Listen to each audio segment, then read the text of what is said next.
Hello and welcome back to my channel, Crafty Concepts with Erin. Today we're going to make 5 different cards with one embossing folder. This is the Quilted embossing folder. It's brand new and you can see a little bit better look in the catalog here. I love the artwork they've done with all the different patterns and colors of paper. It looks really pretty. Now I'm also going to be using this Snuggle Up stamp set. Look at those little bunnies. They're so cute. I just love these little characters. I know I'm going to be using that one a lot. You can get this, of course, with or without the thin cuts, but there's a thin cut for the majority of the shapes on the stamp set, so that is awesome. Now I have a piece of mint cardstock, and I'm just going to sandwich this in between and run this through my die cutting machine. And look at all the different textures and patterns we have there. Very cool. For my first card, I'm actually going to cut these squares up, which I've already done to save time, and we need 6 of them, so you can choose whatever pattern you want. Now I'm showing you I've used the largest stitched rectangle die, and then my stitched circle and my stitched or regular circle die for the vellum and the white daisy circle. Now here I'm going to bring in our first little Snuggle Up bunny. He's so cute, and he's going to be holding the little star balloon. I'm using intense black ink because this is alcohol marker friendly. So I'm sorry I'm off camera a little bit, but I'm just inking up my stamp, and I'm going to put that on my piece of scrap white daisy and repeat the process for my bunny, just like so. And then I'm going to color these in, and then we'll cut them out with our matching thin cuts. So I have a little tip for you. This is very flexible, and sometimes you'll stamp it and then go to cut it out and it won't match. So what you can do is line it up on the back side of the carrier sheet, just like so, and then take your acrylic block and pick up the image that way. Now you know it's going to be lined up perfectly to the coordinating thin cut. So I'm going to speed this up, and we're going to use our Spectrum Noir Tri-Blend markers. I have brown gray, the fair skin, and the light yellow, and then the blender pen there. And I'm just quickly going to go around my little bunny character here.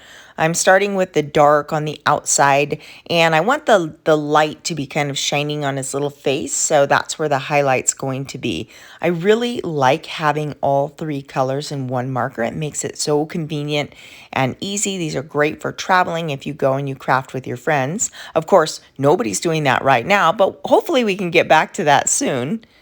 I'm leaving just a touch of white on his nose, so I'm using my blender pen to soften the edges where the marker meets the white. And now we're doing the same with the yellow. I did color in the bunny's ears with a fair skin color. The light pink marker works really well for that also.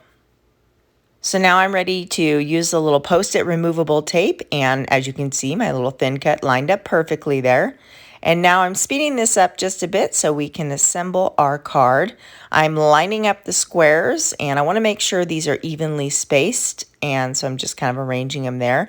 I'm using this Tombow Mono liquid glue. This is the multi, it's the white glue, and it seems to almost have more flex to it or something. When I was using, and I still use the clear glue for other applications, but the clear glue dries almost a little stiff, and it can kind of warp or misshape your cardstock as it dries, and the white doesn't seem to do that. So I layered up my white circle over the vellum, and now I'm applying foam adhesive to the back of my bunny and his little star balloon there. And I'm going to center him right in the white daisy stitch circle, and then we're going to position the balloon so it looks like it's going through his little paw. And now it's behind his paw, and so I'm just going to use my journaling pen to kind of draw in so it looks like he's truly holding this little string, and it makes a big difference. Sometimes it's in the little details. So this is the May stamp of the month. It's called Time to Celebrate, and it has a ton of sentiments on there. I've gone ahead and stamped on black cardstock with white pigment ink and then heat embossed it with white powder. And now I've trimmed it out, as you can see, rather than leaving it a rectangle. And now I'm going to adhere this to my A2 card panel. I have a piece of craft foam here, so I'm going to pop up this whole front piece. We'll apply this to the back. One side is adhesive, so then I just have to apply adhesive to the opposite side. And I really like the tape runner for the foam. It seems to work very well. So now we have this lovely white on white, and of course no card is complete without a little shimmer. I'm squeezing it out to get it started, and we're just going to add some clear shimmer brush to the balloon image. I've created one of these in pink also, but there's a close-up look. You can see that shimmer, and I love the texture, all the different textures that this quilted embossing folder brings. For our next card, I've already gone ahead and embossed a piece of mint cardstock. The simplest way to use these embossing folders is to create one solid background piece. So that's what I've done here, and we're just adhering this to our card base. And I have a stitched rectangle frame. Now that little kitty is from the You Make Me Smile stamp set. This is the Operation Smile stamp, and $7 of the proceeds go towards helping children born with cleft lips and cleft palates around the world. So it's an awesome organization. I'll leave more details in the description box below if you want to find out more about that. I've applied foam adhesive, and I'm going to center my little kitty right in the middle of the, or upper third of the card there. We have this Thinking of You. That is from the Say It in Style stamp set, which is a collection of sentiments from the core catalog. Very good stamp to have in your stash. And I'm finishing it off with this stitched rectangle that I had left over, and get this wiggled into place. Use the liquid glue so you have time to maneuver that. But here's the card, and I'm going to show you how to step this up in just a second. I've applied sequins, the julep sequins here, and I've just picked out the colors I like, and then a little silver embellishing thread, and that steps that card up really nice. So for our next card, I'm using my Versamark and ink pad, and I'm just stamping this sticky ink all over the inside. And now I'm going to use my anti-static pillow, and I'm putting this into my folder, running it through, and now we are going to dump white embossing powder all over, and it's going to stick to that Versamark ink. So we want to be careful because we have a lot of, area on the background here. So we're going to tap off the loose powder and then use our heat gun to go ahead and set this. So it's very subtle, but when I hold it up, it has this beautiful shine. It really dresses this card panel up and gives an elegant look. And I'm going to turn this into a black and white thank you card. So we're just gluing my panel down to my card base. It almost gives the look, I don't know if you guys have seen the Blue Skies cardstock with the UV coating. It has that same shiny finish to it, and it looks really pretty. Finish off the edge with our stitched rectangle. So now I'm tucking this under because I'm going to cut off the outside of the circle there. And then I'm going to tuck my sentiment under. Again, this is from the May Stamp of the Month, Time to Celebrate. It says thank you. You can use any sentiment you would like to customize your card. And now I have these vellum butterflies. These are discontinued. This is from the Every Little Thing collection, but you could stamp a butterfly on vellum with like a StazOn ink and get the same look. So again, sorry I'm off camera, but I'm balling up some silver thread, and I should have put this under my circle, but it was kind of an afterthought. So we're just going to do a little card surgery here, use my little spatula to pull that up and tuck that guy right under there. Okay, like so. And now I'm going to cut off anything overhanging there. Trim it up so it's even.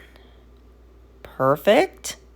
Now you could even do congratulations, and this would make a gorgeous wedding card. Again, you can see that shine. This looks a lot better in person. It definitely has the wow factor with that added layer of embossing.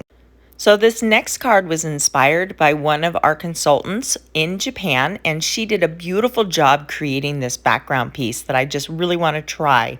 So we have this multi-squares die, and it basically creates like a little window pane here. I flipped it over to the back side, and I'm only applying glue to a couple squares at a time because we don't want it to get too dry. And now I've run Glacier, Lagoon, Mint, and Peacock cardstock through our quilted embossing folder and cut these up into the individual squares. As you can see, I'm just alternating the color scheme and the textured pieces, and we get this awesome background. You can do this with any color collection, but I thought this was just beautiful. And I've gone ahead and embellished it. Again, using that adorable Snuggle Up bunny, I put a little clear shimmer on his balloon and added some of the julep sequins there. I wish I knew how to pronounce her name, but I don't, but she just did a beautiful job at coming up with that background idea. So for this next card, I've already gone ahead and embossed it, and now I'm using Glacier ink to go over this very lightly because you just want it to pick up the embossed raised image. So I'm just quickly going around adding ink. You could do this with any color you want, but I was trying to keep with the blue greens here. And so you can see it gives you this really pretty look, just highlighting those different textures from the embossing folder. What I've done is I've cut 2/3 and I've used this as a side panel on my background, and then embellished this card again with the Operation Smile kitty and some sequins, and it turned out really cute. So here is a look at all of the cards we created. I love that we got so many different looks from one embossing folder. Very cool. For more information on all these cards, be sure to check out my blog at craftyconceptswitherin.com. Everything I used is in the description box below. Thank you so much for watching. Here's another video you're going to enjoy, and I'll see you next time.